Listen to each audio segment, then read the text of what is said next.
மெய்யான அன்பு, true love என்கிற தலைப்பின் கீழே தேவனுடைய வார்த்தையை நான் போதித்துக் கொண்டு வருகிறேன். அதன்படி உங்களோடு கூட நான் பேசி கொண்டு வந்த அந்த காரியத்தில் ஒரு நாள் ரொம்ப தியரிட்டிக்கலாக பார்த்துட்டோம். நிறைய காரியங்கள் இப்போ பேச நேரம் இல்லாதனால சின்ன சின்ன காரியங்களை ஞாபகப்படுத்துகிறேன். அன்பு என்கிற ஒரு வார்த்தை பாருங்க, அது இது ஒரு சின்ன சுவாபம். அது இருந்தாலும் பரவாயில்ல, இல்லைனாலும் பரவாயில்ல அப்படின்னு வாழக்கூடிய ஒரு வாழ்க்கை இல்லை. அன்பை தேவன் எந்த அளவுக்கு முக்கியத்துவமாக கொண்டு வந்து வைக்கிறார் பார்த்தீங்கன்னா, அன்பு இருந்தால்தான் உங்கள் விசுவாசம் செயல்படும், உங்கள் செழிப்பு வாழ்க்கை உண்டாகும், வெற்றியின் வாழ்க்கைக்கு அடித்தளமே அன்பு கொண்டு வந்து வைக்கிறார். Victorious life's foundation is love. வெற்றிகரமான ஒரு வாழ்க்கைக்கு அடித்தளமாய் தேவன் எதை வைத்துறாங்க? அன்பு வைக்கிறாங்க. அப்ப கிறிஸ்துவ வாழ்க்கையில் அது ரொம்ப முக்கியமானது பாருங்க. அப்ப அன்புன்னு வரும்போது பாத்தீங்கன்னா, இந்த கிரேக்கத்துல தெய்வீக அன்புன்னு ஒரு அன்பு இருக்குது. இந்த அன்பை தான் பிரிச்சு காட்டுறதுக்காக கிரேக்க மொழியில் அதை 4 இருக்கிற அன்புகளை பிரிக்கிறாங்க. அதில் ஏற்கனவே நான் உங்களுக்கு போதிச்சிருக்கிறேன். முதலாவது அன்பு த லவ், ஈராஸ் லவ். என்ன அன்பு அது? ஈராஸ் லவ், சரீர பிரகாரமாக வருகிற ஈர்ப்பு அல்லது காதல். அது ரெண்டாவது அன்பு. என்ன அன்பு அது? ஸ்ட்ரோஜ் லவ்னு சொல்றோம். ஃபேமிலி லவ், குடும்பத்துக்குள்ள ரத்த சொந்தத்துக்குள்ள ஏற்படுகிற பாசம், பிணைப்பு, அன்பு. அந்த அன்பு ரெண்டாவது அன்பு. அதையும் உலகத்தில் பார்க்க முடியுது. மூணாவது ஃபிலியாஸ் லவ் அல்லது ஃபிலாஸ் லவ். இந்த லவ் என்பது நண்பர்களுக்கு இடையே இருக்கிற அன்பு. அங்கே 3. 4வது ஒரு அன்பு இருக்கிறது, அதுதான் அகாப்பே என்று சொல்லப்படுகிற அன்பு. இந்த அகாப்பே அன்பு தான் மிச்சம் இருக்கிற 3 அன்புடைய அடித்தளம் அல்லது 3 அன்புக்குரிய முழு நிறைவை ஏற்படுத்தக்கூடிய தன்மை உள்ளதா இருக்கிறது. சிம்பிளா சொல்லுவோம், அகாப்பே அன்பு இல்லாமல் இந்த 3 அன்பும் எல்லாருக்குள்ளேயும் இருக்கலாம், ஆனால் அந்த அன்பு நிறைவானதாய் இருக்காது. அன்புடைய ரொம்ப முக்கியமான ஒரு காரியமே என்ன? கொரிந்தியர்ல சொல்றாரு, அன்பு ஒரு காலமும் ஒழியாது. அன்புடைய கருப்பொருள்னு எடுத்துக்கிட்டீங்கன்னா, அன்புக்கு எதுங்க கருன்னு எடுத்துக்கிட்டீங்கன்னா, the love will never fail if it is love. அன்பு அது அன்பாய் இருந்தால் அது என்ன ஆகாது? ஒரு நாளும் அது ஒழியக்கூடாது. அதுக்கு பேர் தான் என்னது? அது அன்புன்னு பேர். அது ஒழிஞ்சு போகுது அப்படின்னா மிச்சம் இருக்கிற 3த்துல ஏதோ ஒன்றா இருக்கணும். அது அப்ப அது மிச்சம் இருக்கிற 3 தவறானதா இல்லை, சரியானது. அந்த சரியானதை நிறைவாக மாற்றுகிறது தான் தெய்வீக அன்பு. சிம்பிளா சொன்னா, பேஸ்மெண்ட்டை நீங்க ஸ்ட்ராங்கா கட்டிட்டு கிரவுண்ட் ஃப்ளோர் கட்டலாம், ஃபர்ஸ்ட் ஃப்ளோர் கட்டலாம், செகண்ட் ஃப்ளோர் கட்டலாம். பேஸ்மெண்ட் எந்த அளவுக்கு ஸ்ட்ராங் ஃபவுண்டேஷன் இருக்குதோ அந்த அளவுக்கு நீங்க ஏத்திக்கிட்டே அங்க போய்கிட்டே இருக்கலாம். அதே போலதான் அன்பையும் தேவன் உங்களுக்குள்ளே வைத்திருக்கிற அந்த அன்பு, அந்த அடித்தளம் அது சரியானதா இருக்குமானால், அகாப்பி அன்புடைய அடித்தளம் சரியா இருக்குமானால், உங்களுடைய குடும்ப உறவுகளா இருக்கட்டும், உங்களுடைய நண்பர்களிடையே இருக்கிற உறவுகளா இருக்கட்டும், அல்லது மற்ற எந்த காரியமா இருக்கட்டும், மற்ற எல்லா அன்புகளும் சரியான விதத்தில் அங்க அது செயல்படக்கூடிய இருக்கு. இந்த அகாப்பே அன்பு இல்லை என்றால் மற்ற அன்புகள் எல்லாம் ஒழிந்து போகக்கூடிய அன்பாய் இருக்கும் என்பதுதான் நாங்கள் காரியம். சரி, இதன் அடிப்படையில் உங்களோடு கூட நான் பேசி கொண்டு வந்த காரியம் அகாப்பே அன்பு என்பதை கடந்த வாரத்தில் அகாப்பே அன்பு என்றால் என்ன அப்படின்னு காமிச்சேன். இந்த அகாப்பே அன்பு ஒரு மனுஷனுக்குள்ள இருக்குமானால் அது 3 விதத்துல செயல்படும் என்று சொல்லி முடிச்சிருந்தேன். என்ன 3 விதத்தில் செயல்படும்? அகாப்பி அன்பு முதலாவது தேவனை அன்பு கூற வைக்கும், 2வது உங்களை அன்பு கூற வைக்கும், 3வது பிறரை, மற்றவர்களை என்ன பண்ண வைக்கிறது? அது அன்பு கூற வைக்கிறது. அதான் அகாப்பி அன்பு. மிச்சம் 3 அன்பும் அது செய்யாது. Eros love, philos love and storge love. இது 3மே கடவுள் அன்பு கூற வைக்காது, உங்களை கூட அன்பு கூற வைக்காது, மற்றவர்களை அன்பு கூற செய்யாதுங்க. சரி, அப்ப இந்த அகாப்பி அன்புடைய ஸ்பெஷாலிட்டி என்ன, சிறப்பு என்ன, இது விசேஷமே என்ன? இந்த அன்பு இது முதலாவது தேவனை அன்பு கூற வைக்கிறது, 2வது உங்களை அன்பு கூற வைக்கிறது, 3வது பிறரை அன்பு கூற வைக்கக்கூடிய அன்பா இருக்கிறது. இதுக்கு விளக்கம் நிறைய சொல்லியிருக்கிறேன் நான். அகாப்பி அன்பு சுயநலமற்றது, அது தியாகம் செய்யக்கூடியது. அது அதுக்கப்புறம் என்ன சொல்லியிருக்கிறேன் உங்களுக்கு நான், எந்த விதமான காரியத்தையும் அது தகுதியும் அது பார்ப்பதில் அன்கண்டிஷனலா அது செயல்பட்டு, நிபந்தனையற்ற முறையில், நிபந்தனையற்றது, சாக்ரிஃபிஷியல், அன்கண்டிஷனல். புரியுதுங்களா உங்களுக்கு? அப்ப இதுதான் அகாப்பி அன்புடைய தன்மைகளா இருக்கிறது. சரி, இந்த அன்பு குறிச்சுதான் 1 கொரிந்தியர் 13வது அதிகாரத்தில் நம்ம படிக்கிறோம். இந்த அன்பு எப்படிப்பட்டதா இருக்கு, எதை செய்யணும் எதை செய்ய வேணும், 7 காரியங்களை பிரிச்சு அங்க சொல்றாரு. அது அந்த அன்பு பொறாமைப்படாது, அந்த அன்பு இதை செய்யாது, அந்த அன்பு இருந்தா சகலத்தையும் நம்பும், சகலத்தையும் விசுவாசிக்கும் அப்படின்னு சொல்லி 7 காரியங்களை செய்யும், 7 காரியங்களை செய்யாது. அதுதான் அகாப்பி அன்புன்றதை எடுத்து காமிச்சிருக்கோம். சரி, இந்த நாளிலும் அடுத்த கட்டத்துக்கு நம்ம நகர்வோம். இந்த அகாப்பி அன்பை குறித்து, இந்த அகாப்பி அன்பு எப்படிப்பட்டது என்பதை குறித்த ஒரு காரியத்திற்குள்ளே நாம் வருவோம், எடுத்துக்கொள்வோம். 1 யோவான் 4வது அதிகாரம் எடுத்தவர்கள் படிக்கலாம். 1 யோவான் 4வது அதிகாரம் 7 முதல் 10 வசனங்களை எடுத்தவர்கள் யாரோ ஒருத்தர் படிங்க. 1 யோவான் 4வது அதிகாரம் 7 முதல் 10 வசனங்கள். 1 யோவான் 4, 7 முதல் 10 வசனங்கள். பிரியமானவர்களே, ஒருவரில் ஒருவர் அன்பா இருக்க கடவோம். ஏனெனில் அன்பு தேவனால் உண்டாயிருக்கிறது. அன்புள்ள எவனும் தேவனால் பிறந்து அவரை அறிந்திருக்கிறான். அன்பில்லாதவன் தேவனை அறியான். தேவன் அன்பாகவே இருக்கிறார். தம்முடைய ஒரே பேரான குமாரனாலே நாம் பிழைக்கும்படிக்கு தேவன் அவரை இவ்வுலகத்தில் அனுப்பினதினால் தேவன் நம்மேல் வைத்த அன்பு வெளிப்பட்டது. நாம் தேவனிடத்தில் அன்பு கூர்ந்ததினால் அல்ல, அவர் நம்மிடத்தில் அன்பு கூர்ந்து நம்முடைய பாவங்களை நிவர்த்தி செய்கிற கிருபாதர பலியாக தம்முடைய குமாரனை அனுப்பினதினாலே அன்பு உண்டாயிருக்கிறது. இந்த 1 யோவான் 4வது அதிகாரத்தை தான் இந்த மெய்யான அன்பு என்கிற முதல் பகுதிக்குள்ள வரப்போகிற வாரங்கள், அதாவது இன்னிலிருந்தே நம்ம அதை தியானிக்க போகிறோம். அதுல முதலாவது வசனத்துல இப்படி ஆரம்பிக்கிறது, பிரியமானவர்களே, ஒருவருக்கு ஒருவர் அன்பு கூற கடவோம். ஒருவருக்கு ஒருவர் என்ன பண்ண கடவோம்? அகாப்பே அன்பை பத்தி பேசிக்கிட்டு இருக்கிறார். Talking about agape love. நிபந்தனையற்ற முறையிலே அன்பு கூற கடவோம். புரியுதுங்களா உங்களுக்கு? சுயநலம் இல்லாமல் அன்பு கூற கடவோம்.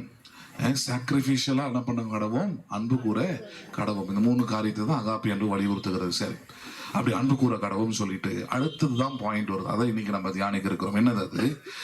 ஏனெனில் அன்பு தேவனால் உண்டாயிருக்கிறது. அன்பு யாரால் உண்டாயிருக்கிறது? கவனிக்க வேண்டிய விஷயமே அதான். அன்பு யாரால் உண்டாயிருக்கிறது? For love is from God. ரொம்ப முக்கியமானது இது. நாம் இப்ப கேட்கிற அன்பு அல்லது நமக்குள்ள இருக்க வேண்டிய அன்பு, நம்முடைய வாழ்க்கையை செழிப்புக்குள்ளும் ஆசீர்வாதத்துக்குள்ளும் வெற்றிக்குள்ளும் சமாதானத்துக்குள்ளும் வைக்கிற இந்த அன்பு எங்கிருந்து வருகிறது? Where is the source of this love அப்படின்னா, ஏதோ ஒரு மனுஷங்கிட்ட இருந்து எனக்கு கிடைக்குது, அல்லது ஏதோ ஒரு உயிரினத்திலிருந்து எனக்கு கிடைக்குது, அல்லது ஒரு இயற்கையில இருந்து எனக்கு கிடைக்குது அப்படின்றதே அங்க பேச்சே கிடையாது. இந்த அன்புக்கு முழுக்க முழுக்க சோர்ஸே, ஆதாரமே யாருன்னு பாத்தீங்கன்னா தேவனாய் இருக்கிறார். அதனாலதான் அந்த வார்த்தை வருகிறது, அன்பு தேவனால் உண்டாயிருக்கிறது. அன்பு யாரால் உண்டாயிருக்கிறது? உலகம் பாருங்க, இந்த அன்பை பெருசா மதிக்கிறதுனால அன்பை வேற விதமா அது பாக்குது. எப்படி பாக்குது உலகம்? அன்பை வந்து ஒரு ஆப்ஜெக்டா பார்த்துருச்சு. அன்பை வந்து எப்படி பார்த்துருச்சுன்னா, அன்பு தான் தெய்வம் அப்படின்னு கொண்டு வந்துட்டாங்க. அன்பு தான் என்னது? அது தெய்வம் அப்படின்னு கொண்டுறாங்க. அன்பு என்பது ஒரு சுவாபம். அது அன்பு என்பது ஒரு சுவாபம். எல்லா மனுஷனுக்குள்ளேயும் இருக்க வேண்டியது, எல்லா மனுஷனும் விரும்பக்கூடியது. ஆனால் அது இருக்குதா? இல்லை. இருக்க முடியுமா? இருக்க முடியும். எப்படி இருக்க முடியும்? தெரிந்தால்தான் இருக்க முடியும். சரியான சபைக்கு வந்து நான் எழுதி தரேன். மேக்சிமம் எந்த சபைகளிலும் பொதுவாக இப்படிப்பட்ட அன்பை குறித்து என்ன பண்றதுல போதிப்பது இல்லை. நான் நம்ம ஊரை பத்தி பேசிக்கிட்டு இருக்கிறேன், பேசுறது இல்லை, எதையாவது ஒன்று பேசிக்கிட்டு கிடக்கிறது. அதோட ஏன் பிரச்சனைனா, அது மற்றதெல்லாம் பேசி அவங்களுக்குள்ள விசுவாசம் வந்துடுது. மற்றதெல்லாம் சொல்லி அவங்களுக்கு இந்த அற்புதம் நடக்குது, அது நடக்குதுன்னு சொல்லிடுறாங்க. ஆனா அடுத்த கட்டம் எங்க போய் நிக்கிறாங்க? முட்டுச்சந்தில் நிக்கிற மாதிரி எங்க போய் நிக்கிறாங்கன்னா, பல காரியங்கள் வாழ்க்கையில எதிர்காலத்துல நம்பிக்கையில எல்லாம் தோல்வி அடைந்தவர்களா நிக்கிறாங்க. கிறிஸ்தவங்க, விசுவாசிகளா இருக்கிறவங்க. காரணம் என்ன? காரணம் இந்த அன்பு தான். இந்த அன்பு இல்லாம, இந்த அன்பு தெரியாம இருக்கிறது தான் பிரச்சனையாக இருக்கிறது. பேசுறது புரியுதுங்களா உங்களுக்கு? அப்ப அதனால இந்த அன்பை பற்றி அறிந்து கொள்ள வேண்டிய முதல் காரியமே இந்த அகாப்பே அன்பு. The source of this agape love is from God. இந்த அகாப்பே அன்புடைய ஆதாரம் யாராய் இருப்பது? தேவனாய் இருக்கிறார். வேற எங்கேயும் எனக்கு கிடைக்காது.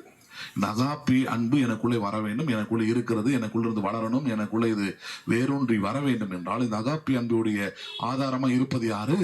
தேவன் தான் ஆதாரம். தேவன் தான் ஆதாரமா இருக்கிறார். அவர்கிட்ட இருந்து தான் இந்த அகாப்பே அன்பு எனக்கு கிடைக்குது. எல்லா மனுஷனுக்கும் அங்கதான் கிடைக்குதுங்க. சரி, அப்ப இதை குறித்து தான் நம்ம இந்த தலைப்பை தான் பார்க்க போறோம். இன்னைக்கு நம்ம பார்க்க போற தலைப்பு, அன்பு தேவனால் உண்டாயிருக்கிறது. For love is from God. அன்பு யாரால் உண்டாயிருக்கிறது? நல்லதுன்னு சொல்லுங்க. தேவனால் உண்டாயிருக்கிறது. நம்புறீங்களா நீங்க? அதை அன்பு யாரால் உண்டாகுது?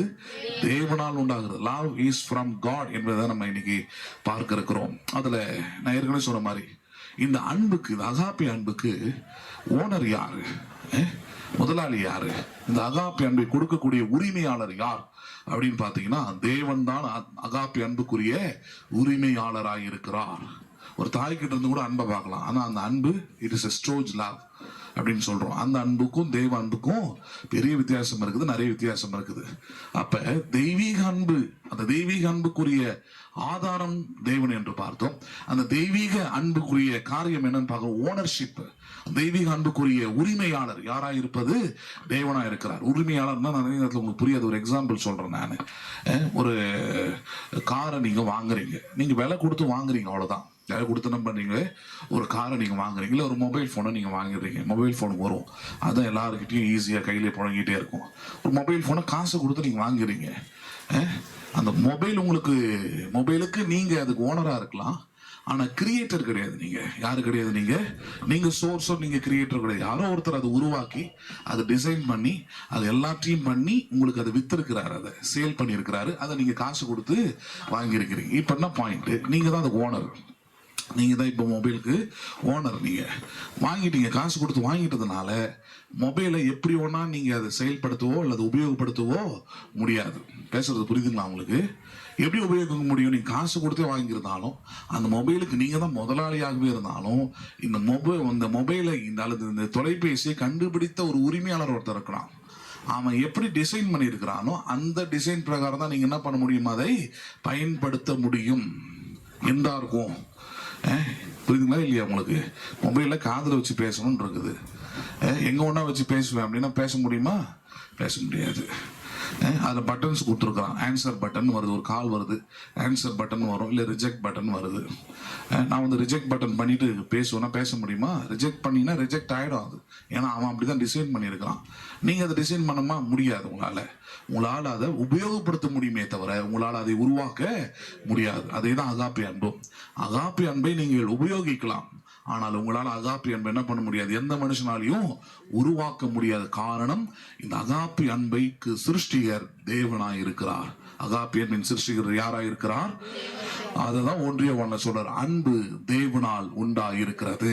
அன்பு யாரால் உண்டாயிருக்கிறது? இந்த அன்புக்கு உரிமையாளர் தேவனாகவே இருக்கிறார். நம்புறீங்களா நீங்க அதை?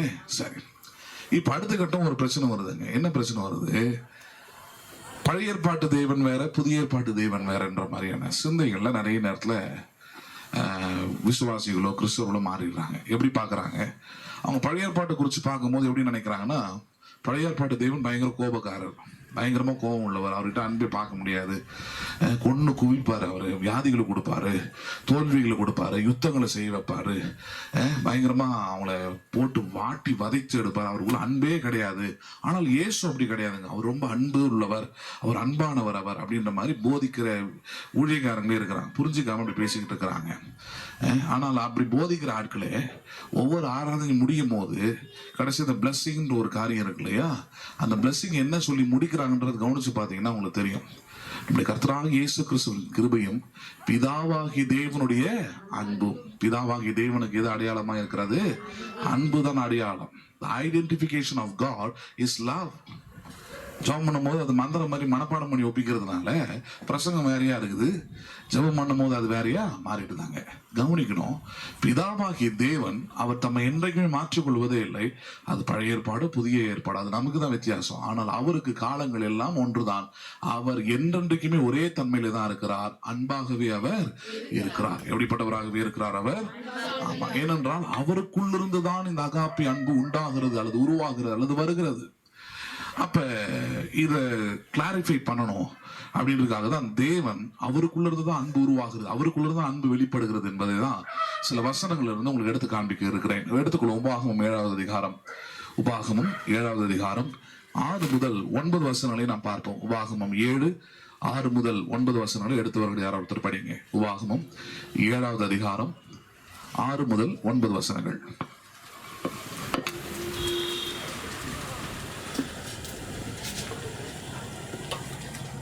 நீ உன் தேவனாகிய கர்த்தருக்கு பரிசுத்த ஜனம். பூச்சக்கரத்தில் உள்ள எல்லா ஜனங்களிலும் உன் தேவனாகிய கர்த்தர் உன்னை தமக்கு சொந்தமாயிருக்கும்படி தெரிந்து கொண்டார். சகல ஜனங்களிலும் நீங்கள் திரட்சியான ஜனம் என்று கர்த்தர் உங்கள் பேரில் அன்பு வைத்து உங்களை தெரிந்து கொள்ளவில்லை. நீங்கள் சகல ஜனங்களிலும் கொஞ்சமாய் இருந்தீர்கள். கர்த்தர் உங்களில் அன்பு கூர்ந்ததினாலும் உங்கள் பிதாக்களுக்கு இட்ட ஆணையை காக்க வேண்டும் என்பதினாலும் கர்த்தர் பலத்த கையினால் உங்களை புறப்பட பண்ணி அடிமைத்தன வீடாகிய எகிப்தினின்றும் அதன் ராஜாவான பார்வோனின் கையினின்றும் உங்களை மீட்டு கொண்டார். ஆகையால் உன் தேவனாகிய கர்த்தரே தேவன் என்றும், தம்மில் அன்பு கூர்ந்து தமது கற்பனைகளை கை கொள்ளுகிறவர்களுக்கு அவர் 1000 தலைமுறை மட்டும் உடன்படிக்கையும் தயவையும் காக்கிற உண்மையுள்ள தேவன் என்றும். ரைட். இந்த வேத பகுதியில் ஒரு அற்புதமான ஒரு விஷயம் வருது. மறுபடியும் ஞாபகப்படுத்துகிறேன். அகாப்பே அன்பு அது தேவனால் உண்டாகிறது. அகாப்பே அன்பு யாரால் உண்டாகிறது? அது தேவனால் உண்டாகிறத கவனிச்சுட்டு வரும். அதுல பழைய ஏற்பாட்டிலையோ அல்லது பழைய ஏற்பாட்டில் சொல்லப்படுகிற தேவன் அப்படிப்பட்டவரா இல்ல, இயேசு தான் அப்படிப்பட்டவரா இருக்கிறான்ற மாதிரியான ஒரு தாட் இருக்குது. அதை உடைக்கணுன்றதுக்காக தான் இதை எடுத்து காண்பிக்கிறேன். இங்க இஸ்ரவேல் ஜனங்கள் அவங்களை பத்தி சொல்லப்படுகிறது. அவங்க அடிமைத்தனத்துல இருந்து வராங்க. வெளியே அவங்களை கூட்டிட்டு வந்து செம்மந்த சமுத்திரம் தாண்டி பல அற்புதங்களை செஞ்சு பல ஆசீர்வாதமான வாக்குத்தத்தங்கள் எல்லாம் கொடுத்து அவங்களுக்கு சாதகமா பல காரியங்களை செய்து அவங்களை விடுதலையாக்கி கொண்டு வரார். அப்படி கொண்டு வரும்பொழுது அங்க ஒரு காரியத்தை அவங்களுக்கு ஞாபகப்படுத்துறார். என்ன ஞாபகப்படுத்துறாங்க? 7வது வசனம், சகல ஜனங்களிலும் நீங்கள் திரட்சியான ஜனம் என்று கர்த்தர் உங்கள் பேரில் அன்பு வைத்து உங்களை தெரிந்து கொள்ளவில்லை. என்ன சொல்றாரு? நான் உங்கள் மேல அன்பு வச்சுதான் இது எல்லாத்தையும் செஞ்சேன். எதை? 400 வருஷம் அடிமையா இருந்த உங்களை விடுதலை ஆக்கினது எதனால? அன்புனால செஞ்சேன். சிவந்த சமுத்திரத்தை பின்னாடி பார்வன் துரத்திட்டு வரும்போது உங்களை காப்பாற்றி சிவந்த சமுத்திரத்தை பிரித்து அதுல ஊடாய் நடக்க வைத்ததும் எதனால செய்தேன்? அதை அன்புனாலதான் செஞ்சேன். உங்களுக்கு வாக்குறுதி எல்லாம் கொடுத்துருக்கிற பாலும் தேனும் நலமும் விசாலமான தேசத்துக்கு கொண்டு போவேன். இது எதனாலதான் பண்ணியிருக்கிறேன்? அன்புனாலதான் பண்ணியிருக்கிறேன். Everything I done by love. ஆனால் அந்த அன்புல கவனிக்கணும், உலக பிரகாரமான ஸ்டோர்ஸ் லவ்ல, உலக பிரகாரமான ஈராஸ் லவ்ல, உலக பிரகாரமான பிலாஸ் லவ்ல இருக்கிற மாதிரியான ஒரு அன்பு இதுல இல்ல. என்ன சொல்றாரு? நீ பூமியில இருக்கிற சகல ஜனங்களிலும் பெரிய கூட்டம், உன்னால எனக்கு ஏதோ ஆகும், உனக்கு நான் ஏதாவது உதவி செஞ்சா எனக்கு நல்ல பேர் கிடைக்கும்ன்றதுக்காக உன் பேர்ல அன்பு வைக்கல. இருக்கிறதுல நீ கொஞ்ச ஜனமா இருந்தாய் என்றார். இருக்கிறதுல எப்படி இருந்தாய் நீ? அந்த கொஞ்ச ஜனம் என்பது எண்ணிக்கையை பத்தி பேசல, அவங்களுடைய வேல்யூ பத்தி பேசுறார். இஸ்ரவேலை 400 வருஷம் நீ அடிமையா இருந்த, ஒரு தேசத்துக்காரனும் ஒரு ஊருக்காரனும் உனக்கு உதவி செய்ய முன் வரவில்லை. 400 வருஷம் அழுது புலம்பி ஒவ்வொரு நாள் இரவையும் அப்படிதான் போக்கிட்டு இருந்தேன். நான் தான் உன் கண்ணீரை பார்த்தேன், நான் தான் உன்னை தேடி வந்தேன், நான் தான் மோசையை அனுப்பினேன், நான் தான் அவனை கொண்டு பலத்த கையினால் உங்களை விடுதலை ஆக்கினேன். எதனாலனா இட்ஸ் பை அன்கண்டிஷனல் லவ். அதான் அந்த வார்த்தைங்க. என்ன வார்த்தை பாருங்க? கர்த்தர் உங்கள் பேரில் அன்பு வைத்து உங்களை தெரிந்து கொள்ளவில்லை. எப்படி? திரட்சியான ஜனம் என்று கர்த்தர் உங்கள் பேரில் அன்பு வைத்து உங்களை தெரிந்து கொள்ளவில்லை. நீங்கள் சகல ஜனங்களிலும் எப்படி இருந்தீர்கள்? கொஞ்சமா இருந்தீர்கள். என்ன சொல்ல வராரு? I have loved by unconditional love, agape love. Agape அன்புடைய முதல் தன்மை என்னது? அது சுயநலம் அற்றது. மன்னிக்குவோம், எந்த நிபந்தனையும் அற்றது. என்ன அற்றது அது?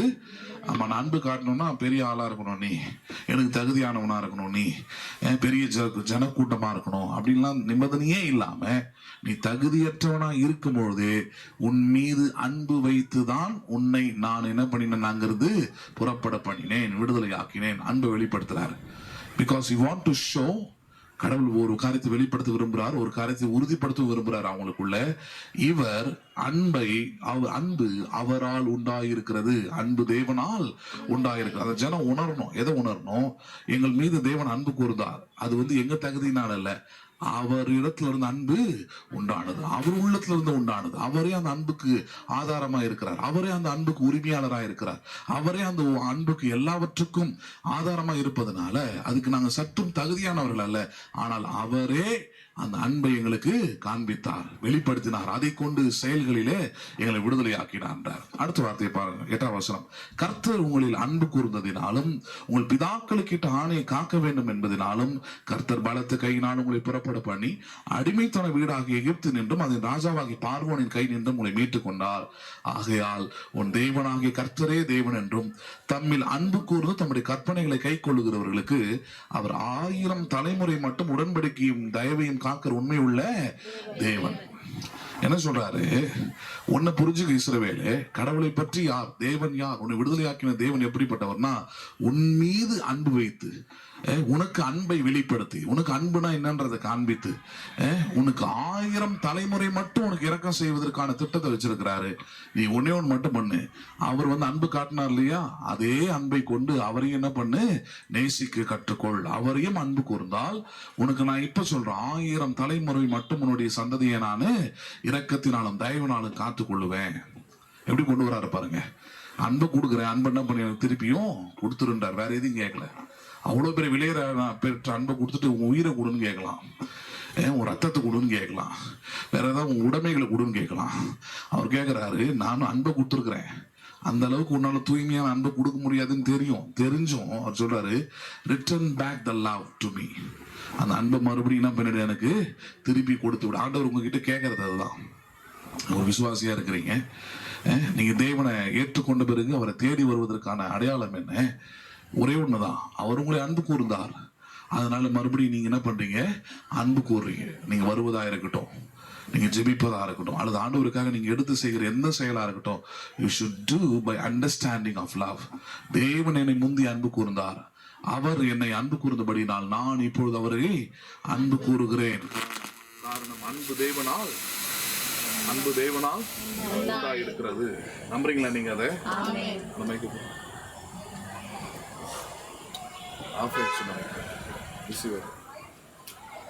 அன்பு தேவனால் உண்டாயிருக்கிறது. நம்புறீங்களா நீங்க அதை? அதனாலதான் எதை கவனிக்கணும், அன்பு தேவனால் உண்டாயிருக்கிறது. அந்த அன்பை புரிஞ்சுக்கணுன்றதுக்காக தான் இஸ்ரவேல் ஜனங்களை ரொம்ப படிப்பறிவு கிடையாது, ஒண்ணும் கிடையாது. ஆனால் அவர்களுக்கு சொல்றாரு, ஒன்றை புரிந்து கொள் இஸ்ரவேலே, உன்மேல் அன்பு வைத்தது நான், அன்பை வெளிப்படுத்தினது நான். காரணம் அன்பு அது தேவனால் உண்டானது என்பதை நீ அறிய கடுவாய். உன்னுடைய எந்த தகுதியும் அவருக்கு அன்பை கொண்டு வரவில்லை. அன்பு தேவனுக்குள்ள உண்டாகிற அளவுக்கு உனக்கு எந்த தகுதியும் இல்லை, நீ ஒன்னும் பெரிய ஜனலாம் கிடையாது. ஆனால் உன் மீது அன்பு வைத்தார். காரணம் அந்த அன்பு அவருக்குள்ள இருந்து வெளிப்படக்கூடியதா இருக்குது. இதுல என்ன கற்றுக்கொள்வது என்னது, தேவனுடைய அன்பு ஒரு நாள் நம்ம மீது இருக்கிற அன்பு பாருங்க, அது குறையவோ அழியவோ ஒழியவோ செய்யாது. ஏன்னா அன்புடைய தன்மையதான். அன்பு என்றால் அது ஒரு காலமும் ஒழியாதுன்னு இருக்கு இல்லையா? அப்ப தேவனுடைய அன்பு உங்க மேல ஒரு நாள் ஒழியாதாம, ஒரு நாளும் ஒழியாது. ஏன் ஒழியாது? இந்த அன்புலதான் மிகப்பெரிய ஒரு காரியத்தை தேவன் வைத்து இருக்கிறார். என்ன வச்சிருக்கிறாருங்க, இந்த அன்பு நிபந்தனையற்ற முறையில் ஒரு மனுஷனுக்கு காண்பிக்கப்படுகிறது. அவருக்குள்ள இருந்தே வருகிறது, எந்த தகுதியும் எதிர்பார்க்காமல் வருகிறபடினாலே இந்த அன்பு யாரால் உண்டாயிருக்கிறது? தேவனால் உண்டாயிருக்கிறது. யாரால் உண்டாயிருக்கிறது? அது தேவனால் உண்டாயிருக்கிறது. சரி, யோவான் சுவிசேஷம் 17வது அதிகாரம். யோவான் சுவிசேஷம் 17வது அதிகாரம் 22 முதல் 26வது வசனம் வரைக்கும் படிங்க. யோவான் சுவிசேஷம் 17வது அதிகாரம் 22 முதல் 26வது வசனம் வரைக்கும் படிங்க. இந்த இடத்துல இயேசு கிறிஸ்து ஒரு ஜெபத்தை செய்கிறார். நாம் ஒன்றாய் இருக்கிறது போல அவர்களும் ஒன்றாய் இருக்கும்படி நீர் எனக்கு தந்த மகிமையை நான் அவர்களுக்கு கொடுத்தேன். ஒருமைப்பாட்டில் அவர்கள் தேறினவர்களாய் இருக்கும்படிக்கு என்னை நீர் அனுப்பினதையும் நீர் என்னில் அன்பாய் இருக்கிறது போல அவர்களிலும் அன்பாய் இருக்கிறதையும் உலகம் அறியும்படிக்கு நான் அவர்களிலும் நீர் என்னிலும் இருக்கும்படி வேண்டிக் கொள்ளுகிறேன். பிதாவே, உலக தோற்றத்துக்கு முன் நீர் என்னில் அன்பாய் இருந்தபடியினால் நீர் எனக்கு தந்த என்னுடைய மகிமையை நீர் எனக்கு தந்தவர்கள் காணும்படியாக எனக்கு நான் எங்கே இருக்கிறேனோ அங்கே அவர்களும் என்னோடு கூட இருக்க விரும்புகிறேன். நீதியுள்ள பிதாவே, உலகம் உம்மை அறியவில்லை, நான் உம்மை அறிந்திருக்கிறேன். நீர் என்னை அனுப்பினதை இவர்களும் அறிந்திருக்கிறார்கள். நீர் என்னிடத்தில் வைத்த அன்பு அவர்களிடத்தில் இருக்கும்படிக்கும் நானும் அவர்களில் இருக்கும்படிக்கும் உம்முடைய நாமத்தை அவர்களுக்கு தெரியப்படுத்தினேன், இன்னமும் தெரியப்படுத்துவேன் என்றார். இந்த இடத்துல இயேசு கிறிஸ்து பிதாவை நோக்கி ஜெபிக்கிறார். ஜெபிக்கும் போது பிதாவாகிய தேவனுடைய தன்மையும் மூணாவது அவரை நம்பி வந்திருக்கிற மனிதர்கள், இந்த 3 காரியத்தையும் கொண்டு வரார். பிதா, இயேசு கிறிஸ்து, அப்புறம் ஜனங்கள், இந்த 3 பேரையும் வச்சு ஒரு முக்கியமான ஒரு ஜெபத்தை செய்யறாரு. என்ன ஜெபம் அது? 22 வசனம், நாம் ஒன்றாய் இருக்கிறது போல அவர்களும் ஒன்றாய் இருக்கும்படி நீர் எனக்கு தந்த மகிமையை நான் அவர்களுக்கு கொடுத்தேன். என்ன சொல்றாரு? நானும் பிதாவும், இயேசுவும் பிதாவும் ஒன்றாய் இருக்கிறது போல இந்த ஜனங்களும் நாமும் எப்படி இருக்க வேண்டும்? ஒன்றாய் இருக்கும்படி இந்த மகிமையை அவர்களுக்கு கொடுத்தனர். என்னது? அடுத்த வசனம் 23, ஒருமைப்பாட்டில் அவர்கள் தேறினவர்களாய் இருக்கும்படிக்கும். எதுல? ஒருமைப்பாட்டில்னா ஃபெலோஷிப்ல, ஐக்கியத்துல, ஒற்றுமையா இருப்பதுல அவர்கள் எப்படிப்பட்டவர்களா இருக்க வேண்டும்? தேறினவர்களா. ஏன்னா இந்த ஒருமைப்பாடு அல்லது இந்த ஃபெலோஷிப்பா இருக்கிறது, ஐக்கியமா இருக்கிறது, ஒன்றா இருக்கிறது தான் இன்னைக்கு சபையிலயா இருக்கட்டும், சமுதாயத்திலயா இருக்கட்டும், குடும்பத்திலயா இருக்கட்டும் பெரிய சவாலா இருக்கிற ஒரு விஷயமா இருக்குது இல்லையா? ஒற்றுமையா ஒரு 4 பேர் தான் இருப்பாங்க குடும்பத்துல. அந்த 4 பேருமே ஒற்றுமையா ஒரே டிசிஷன் எடுக்க முடியுதா? ஒரே காரியத்தை செய்ய முடியுதா? ஒரே விதமான எண்ணங்கள் உள்ளவர்களா இருக்கிறாங்களா? ஒரு அன்பு கூறுறவங்களா இருக்கிறாங்கன்னா கிடையாது. 4 பேருமே எதிரியா பார்க்கக்கூடிய வீடுகள்லாம் கூட இன்னைக்கு இருக்குது. ஏன் இப்படி மாறுகிறது? காரணம் என்ன? அதுக்கு ஆப்போசிட்டா தான் இங்க இயேசு கிறிஸ்து ஜெபத்தை பண்றாரு. என்ன சொல்றாரு? எப்படி பிதாவாகிய நீரும் குமாரனாகிய நானும் ஒன்றாய் இருக்கிறோமோ அதே போல இவர்களோடு நாமும் ஒன்றாய் இருக்கும்படி மகிமை கொடுத்திருக்கிறோம். இவர்கள் எதுல தேரணும்னா ஒருமைப்பாட்டில் தேறினவர்களாகவும் என்னை நீர் அனுப்பினதையும் நீர் என்னில் அன்பா இருக்கிறது போல அவர்களிலும் அன்பா இருக்கிறதையும் உலகம் அறியும்படிக்கும் நான் அவர்களிலும் நீர் என்னிலும் இருக்கும்படி வேண்டிக் கொள்றேன். எப்படிப்பட்ட ஜெபம் பாருங்க. என்ன ஜெபம் பண்றாரு? ஆண்டவரே, நீர் பிதாவே, நீர் என்னை அன்பு கூறுகிறீர். இந்த அன்பு எனக்கானது மட்டுமல்ல, என்னை தேடி வந்திருக்கிற இந்த ஜனங்களுக்கும் அந்த அன்பை நீர் கொடுப்பீராக. இந்த அன்பு அவங்களுக்கும் வெளிப்படுத்தப்படுவதாக. இந்த அன்பு அவர்களுக்கும் கொடுக்கப்பட்டிருக்கிறது என்பதை உலகம் அறியட்டும். இந்த அன்பு அவர்களுக்கு கொடுக்கப்பட்டிருக்கிறது என்பதை எது அறியட்டும்? அப்போ ஒரு விசுவாசிக்குள்ளிருந்து உலக மக்கள் எதை அறிந்து கொள்ள வேண்டும்? இந்த ஜனங்களை இவர்களுடைய தேவன், இவர்கள் ஆராதிக்கிற தேவன் அன்பு கூறுகிறார், நேசிக்கிறார். புரியுதுங்களா உங்களுக்கு? இதை தான் உலகம் அறிய வேண்டும். உங்களிடத்துல இருந்து பேசுறது புரியுதுங்களா உங்களுக்கு? Other peoples, outside peoples எதை பார்க்கணும்? ஏதோ ஒரு மாதம், ஏதோ ஒரு நம்பிக்கைன்னு போறதில்ல. அதை தாண்டி இவர்கள் ஆராதிக்கிற தேவன் என்ன பண்ணுகிறார்? அன்பு கூறுகிறார். they going because of love. எதனால போகிறார்கள்? இவர்கள் ஆராதிக்க போறதே அன்பு கூறுவதனால தான். இவர்கள் தேவன் இவர்களை அன்பு கூறுகிறார் என்பதை உலகம் அறியும்படிக்கு நீர் இவர்களை அன்பு கூறுவீராக. என்ன மாதிரி ஜெபம் பாருங்க.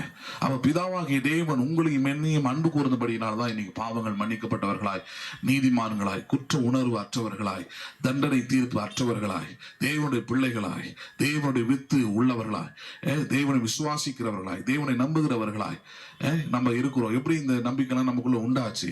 காரணம், பிதாவாகிய தேவன் நம்மை அன்பு கூர்ந்தபடியினாலதான் நம்முடைய வாழ்க்கையில இவ்வளவு பெரிய மாற்றங்கள் இன்றைக்கு என்ன பண்ணியிருக்கிறது? நமக்கு உண்டாயிருக்கிறது. இயேசு அப்படி ஒரு ஜெபத்தை செய்யறாரு. அன்பு உமக்குள்ளிருந்து உண்டாவதாக இவர்களுக்கு. என்னை தேடி வந்திருக்கிற இந்த பிள்ளைகளுக்கு, விசுவாசிகளுக்கு அன்பு எங்கிருந்து வரட்டும்? தேவனால் அன்பு உண்டாகட்டும். அன்பு யாரால் உண்டாயிருக்கிறது? தேவனால் உண்டாகட்டும். எப்படிப்பட்ட ஒரு காரியம் பாருங்க. 26, நீர் என்னிடத்தில் வைத்த அன்பு அவர்களிடத்தில் இருக்கும்படிக்கும் நானும் அவர்களிடத்தில் இருக்கும்படிக்கும் உம்முடைய நாமத்தை அவர்களுக்கு தெரியப்படுத்தினேன், இன்னமும் தெரியப்படுத்துவேன். என்ன சொல்றாரு? நீர் என்னிடத்தில் வைத்த அன்பு அவர்களிடத்துல நீர் வைக்கும்படிக்கும் உம்முடைய நாமத்தை அவர்களுக்கு தெரியப்படுத்துகிறேன். என்ன நாமம் அது? அவர் அன்பாகவே இருக்கிறார் என்கிற நாமம். எப்படிப்பட்டவராகவே இருக்கிறார்? அவர் அன்பாகவே இருக்கிற தேவன். அவருக்குள்ள இருந்துதான் அன்பு வெளிப்படுகிறது. அன்பு தேவனால் உண்டாகிறது என்கிற நாமம். அன்பு யாரால் உண்டாகிறது? அப்ப அதுல ஸ்ட்ராங்கா இருக்கணும் பாருங்க. Love is from God. அன்பு யாரால் உண்டாகிறது? நம்ம என்ன நேசிக்க யாருமே இல்லை, சொல்லவே கூடாது. அன்பு தேவனால் உண்டாயிருக்கிறது. இயேசுவை நேசித்தது உண்மை என்றால் உங்களை நேசிக்கிறது உண்மை. அவருடைய நாமத்தை அறிந்திருக்கிறீங்க நீங்க. அவர் தம்மை வெளிப்படுத்துகிறார், தம்முடைய நாமத்தை வெளிப்படுத்திருக்கிறார். இந்த மாலை நேரத்துல நீங்க எதை விசுவாசிக்கணும்? நீங்க எதை நம்பணும்? பிதா தம்முடைய அன்பை எனக்கு என்ன பண்ணியிருக்கிறார்? அவர் வெளிப்படுத்தி இருக்கிறார். என்ன பண்ணியிருக்கிறார்? அவர் வெளிப்படுத்தி இருக்கிறார். அவர் மறைக்கவில்லை. அவர் வெளிப்படுத்தினபடியால் தான் அவருடைய குமாரனை நான் அறிந்து கொண்டேன். அவருடைய ரத்தத்தினால் என் பாவங்கள் கழுவப்பட்டது. நான் நீதிமானா இருக்கிறேன். ஆசீர்வாதங்களும் வெற்றியின் வாழ்வும் எனக்குரியதாய் நான் விசுவாசிக்கிறேன். எப்படி இது உண்டாச்சு? Because he showed his love. அவர் தம்முடைய அன்பை என்ன பண்ணினார்? அவர் வெளிப்படுத்தினபடியானதான் இப்படிப்பட்ட ஒரு மேன்மையான வாழ்வு நமக்கு என்ன பண்ணியிருக்கிறது? மாலை நேரத்துல உண்டாயிருக்கிறது. நம்புறீங்களா நீங்க? அதை அடுத்த ஒரு வசனத்தை நம்ம கவனிப்போம். ரோமர் 5வது அதிகாரம். ரோமர்கள் நிருபம் 5வது அதிகாரம் 5 முதல் 8 வசனங்கள் எடுத்தவங்க யாரோ ஒருத்தர் படிங்க. ரோமர் 5வது அதிகாரம் 5 முதல் 8 வசனங்கள். மேலும் நமக்கு அருளப்பட்ட பரிசுத்த ஆவினாலே தேவ அன்பு நம்முடைய இருதயங்களில் ஊற்றப்பட்டிருக்கிறபடியால் அந்த நம்பிக்கை நம்மை வெட்கப்படுத்தாது. அன்றியும் நாம் பலனற்றவர்களாக இருக்கும் போதே குறித்த காலத்தில் கிறிஸ்து அக்கிரமக்காரருக்காக மரித்தார். நீதிமானுக்காக ஒருவன் மரிக்கிறது அரிது, நல்லவனுக்காக ஒருவேளை ஒருவன் மரிக்க துணிவான். நாம் பாவிகளாய் இருக்கையில் கிறிஸ்து நமக்காக மரித்ததினாலே தேவன் நம்மேல் வைத்த அன்பை விளங்க பண்ணுகிறார். இந்த வேத பகுதி ரொம்ப முக்கியமான வேத பகுதி. ஒண்ணு, நம்ம பார்த்து கொண்டு வருகிற தலைப்பே அன்பு தேவனால் உண்டாயிருக்கிறது. அன்பு யாரால் உண்டாயிருக்கிறது? தேவனிலிருந்து வெளிப்படுதுன்னு பார்க்கிறோம். அதுல இந்த ரோமர் 5 ரொம்ப அற்புதமான ஒரு பகுதி. என்ன பகுதி இது? அவர் எப்படி சொல்றாரு? மேலும் நமக்கு அருளப்பட்ட பரிசுத்த ஆவியினாலே. நமக்கு என்ன அருளப்பட்டிருக்கிறார்? பரிசுத்த ஆவியானவர் நமக்கு கொடுக்கப்பட்டிருக்கிறாரா? இயேசுவின் நாமத்தை ஏற்றுக்கொள்றீங்களா? அவரை நீங்க விசுவாசிக்கிறீங்களா? அப்போ உங்களுக்கு அருளப்பட்ட ஒரு மிகப்பெரிய கிஃப்ட் தான் பரிசுத்த ஆவியானவர். இயேசுவை ஏற்றுக்கொண்ட ஒவ்வொருவரும் நம்ப வேண்டிய ஒரு காரியம். I have received the Holy Spirit. பரிசுத்த ஆவியானவரை நான் பெற்றிருக்கிறேன். புரியுதுங்களா உங்களுக்கு? பரிசுத்த ஆவியானவரை நான் பலப்படுத்தப்படுகிறேன், உணர்த்துவிக்கப்படுகிறேன், நான் அவரால் ஆட்கொள்ளப்படுகிறேன், அவரால் நடத்தப்படுகிறேன். பேசுறது புரியுதுங்களா உங்களுக்கு? அற்புதமான ஒரு அனுபவமா இருக்கும் if you lead by the Holy Spirit. அதனாலதான் தாவீது உலக இன்பங்கள் எல்லாம் ராஜாவா இருக்கிறதுனால அனுபவிக்கணும்னு ஆசை இருக்குது அவனுக்கு. அதெல்லாம் அனுபவிச்சு பார்த்துட்டு ஒரு கடத்துல வந்து சொல்றான், முடிஞ்சிருச்சு 51வது சங்கீதத்துல, உங்களுடைய ஆவியை என்னிலிருந்து எடுத்து போடாதையும். எது எடுத்து போடாதையும்? ஏனென்றால் அந்த ஆவிதான் அவனை உணர்த்துகிறது, அந்த ஆவிதான் அவனுக்கு சமாதானத்தை தருகிறது.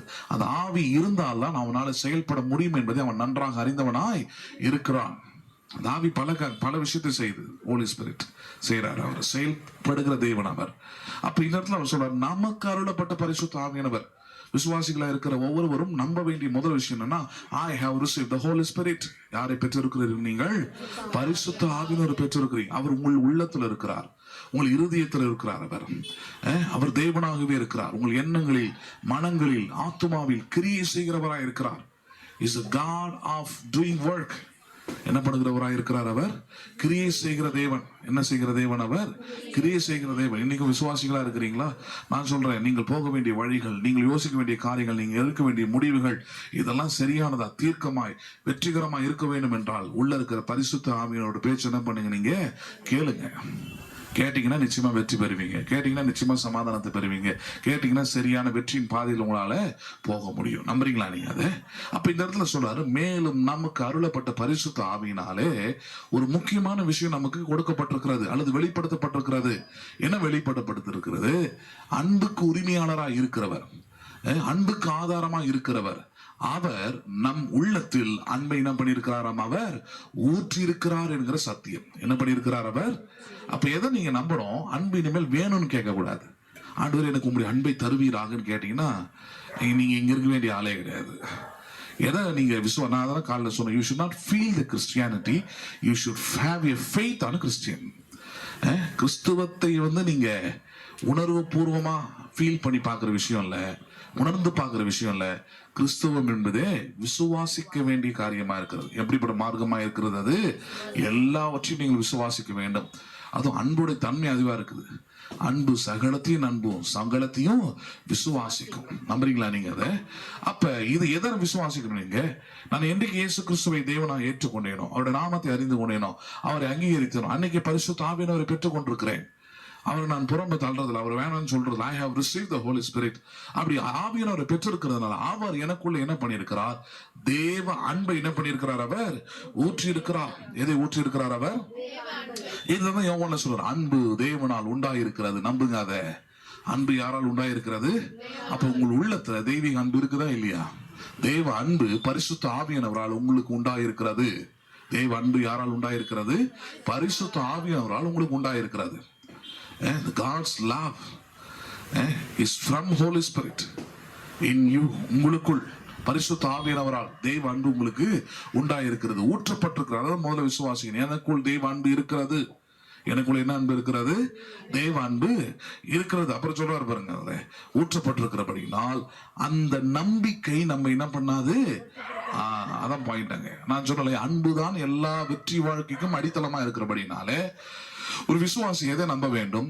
நான் பெற்றிருக்கிற பரிசுத்த ஆவியானவர் என் உள்ளத்திலே தெய்வீக அன்பை என்ன பண்ணியிருக்கிறார்? அவர் ஊற்றி இருக்கிறார். இந்த நம்பிக்கை மட்டும் ஒரு விசுவாசிக்குள்ள இருந்துருச்சுன்னா அந்த நம்பிக்கை ஒரு நாளும் அவனை வெட்கப்பட விடவே விடாது. பேசுறது புரியுதுங்களா? இவ்வளவு பெரிய விஷயம் இருக்குது உள்ள. இது தெரியாம வாக்குத்தத்தத்தை பிடிச்சுக்கிட்டு என் ஜனங்கள் ஒருபோதும் வெட்கப்பட்டு போவதே இல்லை, ஆண்டவர் சொல்லிட்டாரா இருக்கும், நீ வெட்கப்பட்டு போக மாட்டாய் மகனே மகளையும் கத்தி போட்டு அமுச்சு விட்டீங்கன்னா அவன் ஊருக்கு ஊரு தெருக்கு தெரு வேலை செய்யற இடம் எல்லா இடத்துலயும் வெட்கப்பட்டு தலை குனிஞ்சு யோசிக்கிறான், என்னடா இது, அவர் ஒரு வாக்குத்தத்தம் சொன்னாரு, என் ஜனங்கள் வெட்கப்பட்டு போவதில்லை என்று போற இடம்லாம் வெட்கப்பட்டு தலை குனிய வேண்டியதா இருக்குதுன்னு யோசிப்பான். ஏன்னா முக்கியமானது இல்லைங்க, என்ன இல்லைங்க? தெய்வீக அன்பு இல்லை, அதை பற்றி அறிவு இல்லை, அதை குறித்த நம்பிக்கை அங்க இல்லை. இந்த நம்பிக்கை தான் உங்களை வெட்கப்படுத்தாது என்றார். இந்த நம்பிக்கை என்ன பண்ணாது? உங்களை வெட்கப்படுத்தாது. ஒருவேளை உங்களுக்கு அதுக்கு எதிரான சூழ்நிலைகள் உண்டாகலாம், உங்களை வெட்கப்படுத்துகிற சூழ்நிலைகள் உண்டாக முடியாதுன்னு சொல்ல மாட்டேன். there is an evil spirit. ஆனால் அந்த நம்பிக்கை உங்களை வெட்கப்படுத்த விடாது. நம்புறீங்களா நீங்க? அது வெட்கத்துல போய் முடியாது. அது நம்புறீங்களா இல்லையா? நீங்க தலைகுனிய விடவே விடாது. யோசிப்பா அப்படிதான் அண்ணன்மாருங்கெல்லாம் ரொம்ப ரவுண்டு கட்டினானுங்க எல்லாருமே சேர்ந்துக்கிட்டு. சொல்றான், ஆகும் தரிசனத்தை பார்த்தேன்னு சொல்றான், கடவுள் கூட இருக்கிறான்றான், நம்மளாம் பணிஞ்சு நிப்போன்னு சொல்லிக்கிட்டு இருக்கிறான். இவன் கதையை முடிக்கலான்னு சொல்லிட்டு குழியில போட்டானுங்க, வித்தானுங்க. கடைசியா பார்த்தா யோசிப்பு ஒரு காரியத்தை வெளிப்படுத்துறான். என்னது? கர்த்தர் சகோதரர்களுக்கு முன்பதாக தலை குனிய அவனை விடவே இல்லை. காரணம், அவனுக்குள் தெய்வீக அன்பு இருந்ததை நம்ம பார்க்கிறோம். எப்படி? அவங்களே பயப்படுறாங்க, நம்ம செஞ்சதுக்கு பழி வாங்கினா நம்ம குடும்பம் நம்ம பிள்ளைங்க ஒண்ணுமே தேராது அப்படின்னு பயப்படுறாங்க. பயப்படும் போது அவங்களுக்கு ஒரு காஸ்பல் சொல்றான், நீ எனக்கு தீமையாய் செய்ததை கர்த்தர் எனக்கு நன்மையாக மாற்றினார். அதான் நம்பிக்கை. தெய்வ அன்பு உங்களுக்கு உள்ளத்துல ஊற்றப்பட்டால் 1000 பேர் உங்களுக்கு தீமை செய்யலாம், 1000 தீமைகள் உங்களுக்கு நடந்திருக்கலாம். ஆனால் நான் சொல்றேன், இந்த நம்பிக்கை உங்களுக்கு இருக்குமானால் தெய்வீக அன்பு எனக்குள்ள ஊற்றப்பட்டிருக்கிறது, தேவன் தம்முடைய அன்பை வெளிப்படுத்தி இருக்கிறார், தேவன் தம்முடைய அன்பை எனக்கு கொடுத்திருக்கிறார், தேவன் தம்முடைய அன்பினால் நேசித்திருக்கிறார், 1000 தலைமுறைகளுக்கும் எனக்கு இரக்கத்தை காட்டுவேன்னு சொல்லி இருக்கிறாரு. அவருடைய அன்பு எனக்குள்ள ஊற்றப்பட்டிருக்கிறது. இந்த நம்பிக்கை உங்களுக்கு உண்டாயிருந்தால் அது ஒருபோதும் உங்களை வெட்கப்படுத்த முடியாது. நம்புறீங்களா நீங்க அதை? இப்ப அந்த அன்பை பற்றி பேசுறார் 6வது வசனம். அன்றியும் நாம் பலனற்றவர்களா இருக்கும் போது, யாரா இருக்கும் போது? எப்படி இஸ்ரவேல் ஜனங்கள் தகுதியற்றவர்களா இருக்கும்போது பிதாவாகிய தேவன் தம்முடைய அன்பை வெளிப்படுத்தினாரோ, அதே போல இன்னைக்கு நமக்கு வெளிப்படுத்தப்பட்டிருக்கிற இந்த அன்பு, நம்முடைய உள்ளத்துல ஊற்றப்பட்டிருக்கிற பரிசுத்த ஆவியானவரின் அன்பு சொல்றாரு, நீங்களாம் தகுதியானவங்க, நீங்களாம் ரொம்ப பலனானவங்களான்னு ஊற்றப்படல. எப்ப தேவனுடைய அன்பு உங்களுக்குள்ள ஊற்றப்பட வேண்டும் என்கிற கிரியையெல்லாம் தொடங்குச்சுன்னா சொல்றாரு, நீங்கள் பலவீனர்களாய் இருக்கும் போது, பலனற்றவர்களாய் இருக்கும் போதே குறித்த காலத்தில் கிறிஸ்து அக்கிரமக்காரருக்காக மரித்தார், நீதிமானுக்காக ஒருவன் மரிக்கிறது அரிது, நல்லவனுக்காக ஒருவேளை ஒருவன் மரிக்க துணிவான். நாம் பாவிகளாய் இருக்கையில், யாராய் இருக்கையில்? இந்த அன்பு நமக்கு எப்ப உண்டானதுன்றது கவனிக்கணும். நல்லவன் ஆன பிறகு, மனம் திரும்பின பிறகு, ரட்சிக்கப்பட்ட பிறகு இந்த அன்பு உங்களுக்கு கிடைக்கல. ஹலோ, பேசுறது புரியுதுங்களா உங்களுக்கு? இயேசு உங்களை பாவிகளா இருக்கும் போதே நேசித்தார். யாரா இருக்கும் போதே நேசித்தார்? சத்துருக்களா இருக்கும் போதே உங்களை நேசித்தார். இன்னைக்கு நீங்கள் பிள்ளைகளா இருக்கிறீங்க. யாரா இருக்கிறீங்க நீங்க? காலையில அதெல்லாம் எடுத்து காமிச்சோம். அவர் நாமத்தின் மீது விசுவாசம் உள்ளவர்களா இருக்கிறவர்கள் எத்தனை பேரோ அத்தனை பேரும் அவருடைய பிள்ளைகளாகும்படி அதிகாரம் கொடுத்திருக்கிறார். முன்ன அவரை விசுவாசிக்காதவர்களாக இருந்தீங்க, முன்ன அவரை பற்றி தெரியாதவர்களா இருந்தீங்க, அப்பவே உங்களை என்ன பண்ணினார்? அவர் நேசித்தார், அன்பு கூர்ந்தார். அப்ப இப்ப நேசிப்பது என்பது மிகவும் உறுதியான ஒரு காரியமாய் இருக்கிறது. நம்புறீங்களா நீங்க அதை? அப்ப அதனாலதான் இந்த இடத்துல சொல்றாரு, நாம் பாவிகளா இருக்கையில் கிறிஸ்து நமக்காக மரித்ததுனாலே தேவன் நம்மேல் வைத்த தமது அன்பை என்ன பண்ணினார்? அவர் விளங்க பண்ணினார். எப்படி விளங்க பண்ண முடியும்? ஒரு பாவியான மனுஷன் மேல, ஒரு சத்ருவா இருக்கிற மனுஷன் மேல, தனக்கு சற்றும் சம்பந்தம் இல்லாத தகுதி இல்லாத ஒரு மனுஷன் மேல தேவன் தம்முடைய அன்பை எப்படி கொடுக்க முடியும்? காரணம், அன்பு அவரால் உண்டாயிருக்கிறது. அன்பு யாரால் உண்டாயிருக்கிறது? The love is from God. அதனாலதான் யாருமே கிளைம் பண்ண முடியாது, நான் தேவன்லாம் அன்பு கூற முடியுமா, தேவன் உன்னை அன்பு கூற முடியுமா, அந்த மாதிரி ஒழுக்கமா அவன் நடந்துக்கிறேன் யாரும் கேட்க முடியாது. ஏனென்றால் நான் பாவிகளாய் இருக்கையிலே கிறிஸ்து எனக்காக மரித்து தம்முடைய அன்பை என்ன பண்ணியிருக்கிறார்? அவர் விளங்க பண்ணிட்டார். இது விளங்கணும் நிறைய பேருக்கு, இது எல்லா விசுவாசிகளுக்கும் விளங்கணும், எல்லா ஊழியக்காரங்களுக்கும் விளங்கணும், எல்லா கிறிஸ்துவங்களுக்கும் இது விளங்கணும். எது விளங்கணும்? நான் பாவியா இருக்கும் போதே கிறிஸ்து தம்முடைய அன்பை எனக்கு கொடுத்து விட்டார், வெளிப்படுத்தி விட்டார், தந்து விட்டார். Because love is from him. அன்பு அவரால் உண்டாயிருக்கிறது. அன்பு யாரால் உண்டாயிருக்கிறது? என்னால் உண்டாகிறது இல்லை. அவர் எனக்கு காண்பித்த அன்பதான் திருப்பி அவர் காண்பிக்கிறேன் நானு. புரியுதுங்களா? அவர் எனக்கு காண்பித்த அன்பதா, அவர் எனக்கு கொடுத்த அன்பதா திருப்பி அவர் கொடுக்கிறேனே தவிர நானா தேவனை அன்பு கூறணும், நானா தேவனை நேசிக்கணும்ன்ற தன்மை எனக்குள்ள இல்லை. நம்புறீங்களா நீங்க அதை? ஆமா, நல்லா சொல்றார், நாம் பாவிகளா இருக்கையில் கிறிஸ்து நமக்காக மரித்ததுனாலே தேவன் நம்ம மேல் வைத்த அன்பை என்ன பண்ணினார்? அவர் விளங்க பண்ணினார். தேவன் உங்கள் மேல என்ன வைத்தார்? அவர் அன்பு வைத்திருக்கிறார் என்பதுதான் நிஜம், உண்மை. அதுக்காக தான் ஆவியானவரை கொடுத்து இப்ப அவருடைய அன்பை உங்களுக்கு உள்ளத்துல என்ன பண்ணியிருக்கிறார்? அவர் ஊற்றி இருக்கிறார். எதற்கு? நீங்கள் இந்த உலகத்துல, நீங்கள் இந்த சமுதாயத்துல, உங்களுக்கு குடும்பத்துல, எல்லா இடத்திலும் தேவ அன்பை நிபந்தனையற்ற முறையில் வெளிப்படுத்தும்படி, சுயநலம் இல்லாமல் வெளிப்படுத்தும்படி, சாக்ரிஃபிஷியலா வெளிப்படுத்தும்படி அந்த அன்பு உங்கள் உள்ளத்துல ஊற்றப்பட்டதாய் இருக்கிறது. நம்புறீங்களா நீங்க அதை? கடைசியா ரோமர் நிருபம் 8வது அதிகாரம் 37வது வசனம். ரோமருக்கு நிருபம் 8வது அதிகாரம் 37வது வசனம். இவைகள் எல்லாவற்றிலும் நாம் நம்மில் அன்பு கூறுகிறவராலே, நாம் நம்மில் என்ன பண்ணுகிறவராலே, என்னுடைய தலைப்பே அதான், அகாப்பே அன்பு தேவனால் உண்டாயிருக்கிறது. அகாப்பே அன்பு யாரால் உண்டாயிருக்கிறது? இன்னைக்கு நீங்க கேட்டுட்டு போற சத்தியம் அதான், அன்பு தேவனால் உண்டாயிருக்கிறது. அன்பு யாரால் உண்டாயிருக்கிறது? அப்ப அப்படிப்பட்ட தேவனால் உண்டான அன்பு என்ன பண்ணுதான்? நாம் நம்மில் அன்பு கூறுகிறவராலே முற்றிலும் என்ன பண்ணுகிறோமே? ஜெயம் கொள்ளுகிறோமே. தேவன் உங்களை அன்பு கூறுவதனால, தேவனுடைய அன்பு உங்களுக்கு வெளிப்படுத்தப்பட்டிருக்கிறதுனால உங்களுக்கு என்ன லாபம்? உங்களுடைய எதிர்காலத்துக்கு என்ன லாபம்? என்ன லாபம்? நீங்கள் முற்றிலும் ஜெயம் கொள்வீர்கள் என்பதுதான். முற்றிலும் என்ன பண்ணுவீர்கள் நீங்கள்? அதுக்காக தான் பிதாவாகி தேவன் தம்முடைய அன்பை என்ன பண்ணியிருக்கிறார்? அவர் வெளிப்படுத்திருக்கிறார். அதாவது யோவான் சொல்ற அன்பு தேவனால் உண்டாயிருக்கிறது. எதுக்காக உண்டாயிருக்கிறது? முற்றிலும் ஜெயம் கொள்ள வைக்கும்படியாக. நீங்கள் என்ன பண்ண வைக்கும்படியாக? நம்புறீங்களா நீங்க? அதெல்லாம் முற்றிலும் ஜெயிக்கும்படியாக, முற்றிலும் நீங்கள் ஜெயம் கொள்ளும்படியாக, எல்லா தோல்வியில் இருந்தும், எல்லா பிரச்சனைகளில் இருந்தும், எல்லா சவால்களிலும் நீங்கள் ஜெயிக்கும்படியாக தேவனுடைய அன்பு அது வெளிப்படுத்தப்பட்டிருக்கிறது. தேவனுடைய அன்பு என்ன பண்ணப்பட்டிருக்கிறது? நம்புறீங்களா நீங்க அதை? God's love has been shown. It's shown, அது வெளிப்படுத்தப்பட்டிருக்கிறது. எதற்காக? நான் ஜெயிக்கும்படியாக, முற்றிலும் ஜெயிக்கப்படும்படியாக என்னில் அவர் அன்பு கூறுகிறார். ஒவ்வொரு நாளும் அன்பு கூறுகிறார். அப்ப நீங்க நினைக்க வேண்டியது என்னது? ஒன்னே ஒண்ணுதான், I should love him. எனக்கு அன்பை வெளிப்படுத்தி இருக்கிறார், எனக்கு அவருடைய அன்பை கொடுத்திருக்கிறார். நான் என்ன பண்ண வேண்டும்? அவரை அன்பு கூற வேண்டும். நான் என்ன பண்ண வேண்டும்? அன்பு கூற வேண்டும். புரியுதுங்களா உங்களுக்கு? இப்ப இதை புரிஞ்சிருச்சுன்னா பாட்டெல்லாம் ரொம்ப ஈஸியா வரும். அன்பு கூறுவேன் இன்னும் அதிகமா. ஏன்னா நீர் தான் முதல்ல அன்பு கூர்ந்தீர், நீர் தான் முதல்ல அன்பை வெளிப்படுத்தினீர். அன்பு உம்மால் உண்டாயிருக்கிறது. உம்மால் உண்டான அன்பு அது வேஸ்ட் ஆனதில்ல. உம்மால் உண்டான அன்பு ஏதோ என்ன கம்ஃபர்ட் பண்ற லெவல்ல. உம்மால் உண்டான அன்பு தோல்வி நிறைந்திருக்கிற இந்த உலகத்தில் என்னை முற்றிலும் ஜெயம் கொள்ள வைக்கிற அன்பா இருக்கிறது. நம்புறீங்களா நீங்க? முற்றிலும் ஜெயம் கொள்ளுகிறோமே, அந்த நம்பிக்கையோட போங்க, அந்த விசுவாசத்தோட போங்க. என்னை அன்பு கூறுகிறவராலே முற்றிலும் ஜெயம் கொள்ளுகிறேன். புரியுதுங்களா உங்களுக்கு? உங்களுடைய ஜெயம் உங்களுடைய தகுதியில் இல்ல, உங்களுடைய ஜெயம் உங்களை அன்பு கூறுகிற தேவனால் உண்டாயிருக்கிறது. நம்புறீங்களா நீங்க அதை? Your victory is not by you. Your victory is by the love that God has exposed. தேவன் வெளிப்படுத்தியிருக்கிற தம்முடைய அன்பினாலே நீங்கள் ஜெயிப்பது உறுதி, நீங்கள் ஜெயிப்பது நிச்சயம்.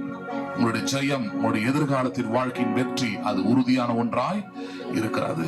தோல்விக்கு அங்க வாய்ப்பே இல்லை. நம்புறீங்களா நீங்க? எழுந்து நிற்போம், ஜெபிப்போம்.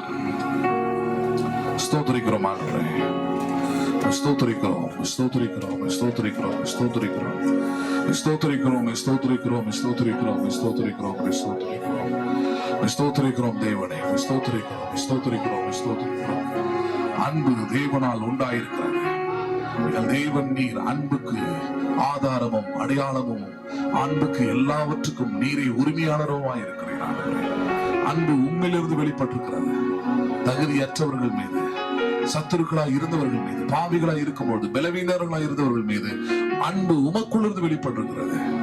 இந்த அன்பை புரிந்து கொள்ளும்படியாக, இந்த அன்பை விசுவாசிக்கும்படியாக, இந்த அன்பை நம்பிக்கை உள்ளவர்களாக வாழும்படியாக நீர் எங்களுக்கு வெளிப்படுத்தின சத்திய வார்த்தைகளுக்காக ஸ்தோத்திரம்.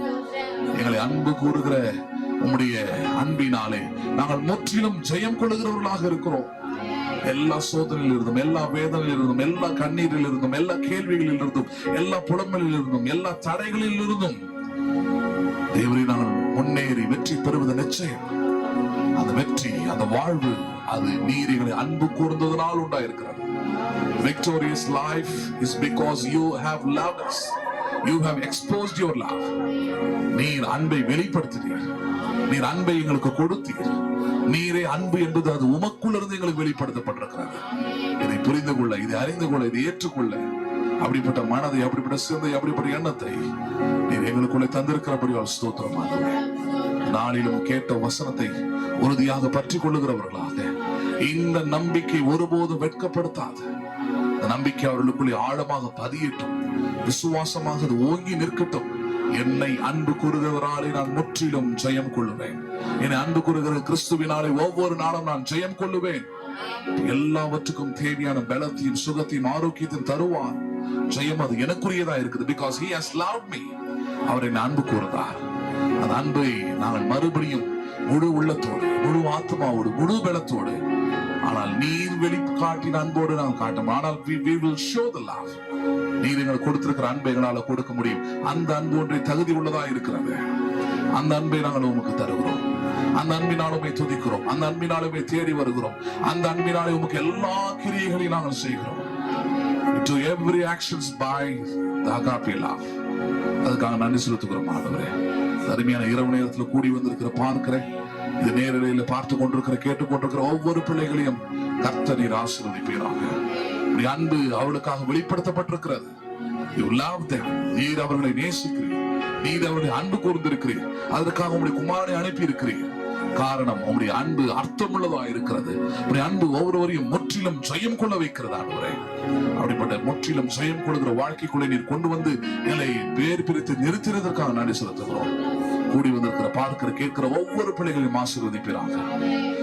பூரண கிருபையும் சமாதானமும் ஒவ்வொருவரையும் ஆட்கொள்ளட்டும். எங்கள் ஆண்டவர் மறுமை ரட்சிக்கிறோம் இயேசு கிறிஸ்துவின் நாமத்தில் ஜெபிக்கிறோம் எங்கள் ஜீவனும் நல்ல பிதாவே, ஆமென். என் ஆத்துமாவே கர்த்தரை ஸ்தோத்திரி, என் முழுமே பரிசுத்த நாமத்தை ஸ்தோத்திரி. என் ஆத்துமாவே கர்த்தரை ஸ்தோத்திரி, கர்த்தர் செய்த சகல உபகாரங்களை மறவாதே.